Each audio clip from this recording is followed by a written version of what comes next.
down women with diluted dreams. I'm Robin Hawkins, and you're listening to Watered Down Women. Washed down the stream. In 1849, Jean-Baptiste Alphonse Karr wrote, "The more things change, the more they stay the same." When we consider this expression, most can agree that even though life and circumstances may appear to advance or transform on the deeper or more intrinsic level, nothing really changes, including people. Over the years, numerous theories have been proposed to explain why people fail to develop or to grow. Abraham Maslow was an American psychologist who constructed a self-actualization theory of development. At the core of his argument is the notion that each individual should strive to reach his or her fullest potential, and this can only be accomplished by integrating the parts of one's self into the whole of one's self. However, you have to first recognize what those individual parts or needs are in order to achieve this goal. And this led him to creating the Maslow Hierarchy of Needs pyramid.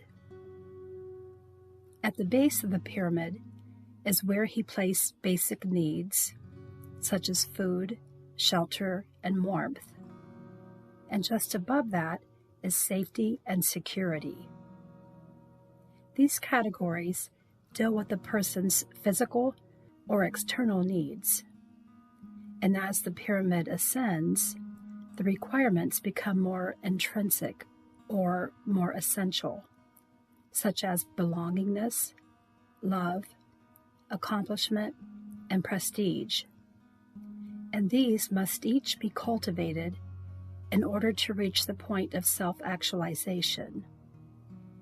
With that said, he believed that if a person is to reach a higher level and ultimately reach their full potential, he or she must first ensure that their basic needs are fully satisfied. Although Maslow's theory has been highly criticized because of its lack of scientific basis, it does help to shed light on misnomers about the apathetically low achievement of the people in Little Kentucky. Because many residents in the area were lacking in adequate basic needs, their day-to-day survival was much more crucial than reaching self-actualization. When I was in high school, I was mortified when I overheard a beloved teacher talking negatively about the neighborhood I lived in. I desperately wanted to set the record straight with her, but because I was naive, idealistic, and wanted to maintain her approval of me, I pretended not to hear what she was saying. Because of comments like hers and those made by others as I was growing up, I felt embarrassed and less than. As an adult, I've come to realize that many people still hold onto that attitude and view of Mansfield's North End as a collective of less-thans. In researching the lives of the women discussed in this podcast, I've come to understand that not only did time run out before they could become self-actualized, their circumstances and surroundings impeded their ascension in life's pyramid. I offer this not as an excuse, but as a matter of fact. Unlike Eliza Hall, Shirley Wallace grew up in a home with hardworking parents who provided for the physical or basic needs of their children. However, Shirley shared a commonality with Kathy Smith in that she grew up with working parents, but both women lacked in the area of belongingness and love. and will soon discover that they had much more in common than deficient hierarchy requirements and making bad romantic decisions. To try to get in my head. It's dark and it's black, I can't ever get back to the way I used to love. Hard to say. People who remember Shirley described her as a sweet, kind, and trusting person.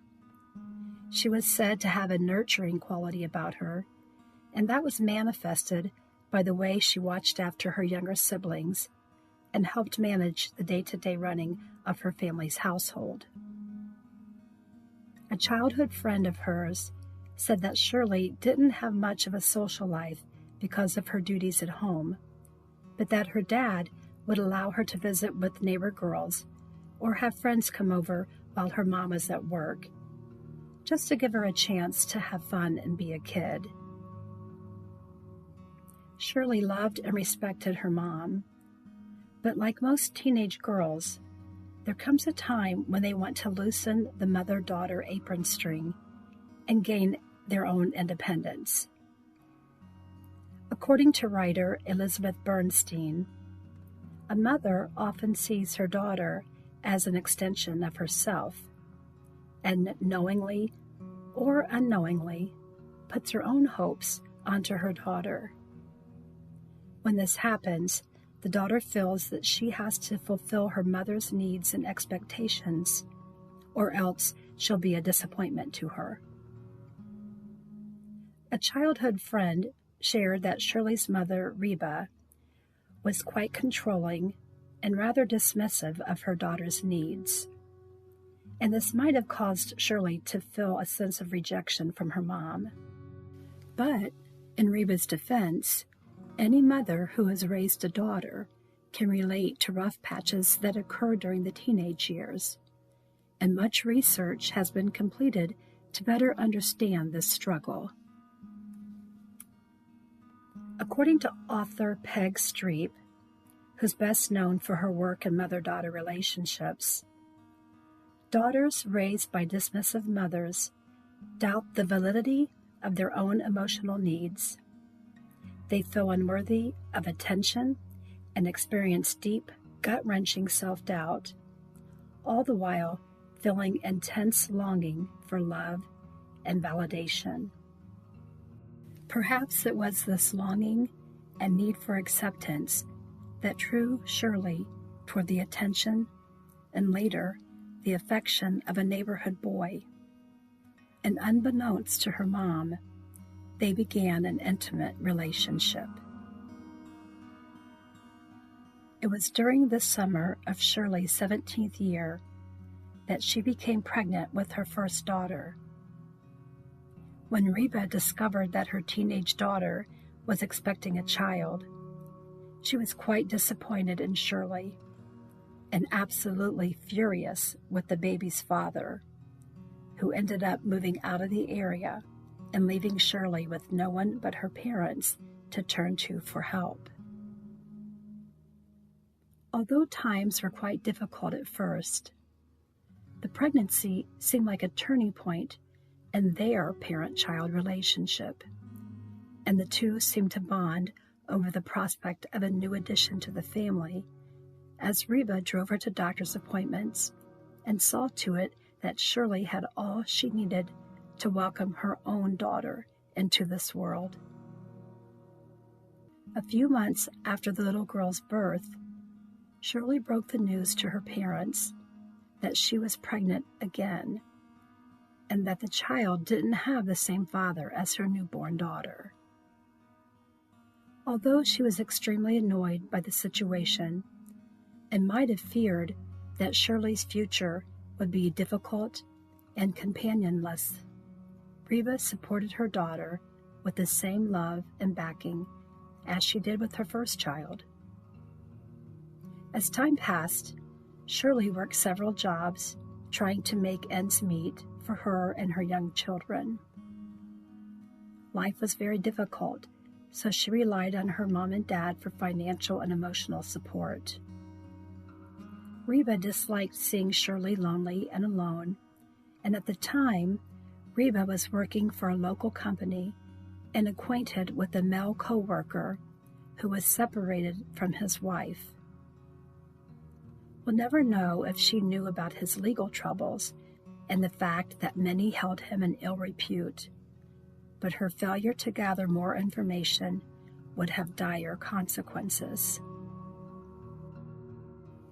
At the time when Reba Dickinson and Dale Carver were co-workers, he was separated from his wife of 4 years. In 1966, Dale had married Edra Kelly, a woman 8 years his senior and who had been married twice before. Evidently, the third time was definitely not the charm for Miss Kelly, because less than 4 years later, she was granted a petition for divorce on the grounds of gross neglect and extreme cruelty. Dale Whitey Carver was a local man with a reputation for being hot-headed and always looking for a fight. Former neighbors reported that he frequented local bars on a regular basis and drove around the little Kentucky neighborhood, causing fear and uneasiness for people he passed, especially young women. He was also known by local law enforcement and faced several charges ranging from failure to register a dog, for which he paid a fine, to assault and battery, for which he received a sentence of probation. Whitey was said to fancy himself as a ladies' man, but he was also known to be quite rough with women. It was reported to me by his former neighbor that he had a hair-trigger temper and would cuss you out just as soon as he would look at you. Some of Shirley's childhood friends wondered why Reba would introduce her daughter to such an unsavory character. But one shared that when he and Shirley began dating, he tried to reinvent himself. According to public records, it appears that Shirley and Whitey began dating around the time when her 2 children were but toddlers. Whitey and his wife Edra divorced on November 2nd, 1970. And 11 days later, on November 11th, 1970, he married Shirley Ann Wallace, a young mom who was 10 years his junior. In his attempt to reinvent himself, Dale dropped the nickname Whitey and instructed his wife to refer to him only as Dale. After the wedding, he moved his family into a small house on Boyle Road, just 1 street over from Shirley's mother. In a bizarre twist of fate, the home that the Carver family settled in was the exact same house where Kathy Smith and her family resided at the time of her death. What are the odds of such an uncanny coincidence? Or was some other force at play? Within days of becoming the next Mrs. Dale Carver, Shirley's new husband forbade her from speaking to former friends and neighbors unless he was present, and he monitored all of her comings and goings. Even though he was trying to present himself as a new and improved man, his familiar heinous traits couldn't remain hidden. For Shirley Ann Carver, her husband's heavy-handedness would soon become the least of her worries. Watered down women with diluted dreams. Our hope for joy has been washed down the stream. Grab a shovel and join me each Monday as we dig a little deeper and uncover the tragedies of watered down women. in the cemetery.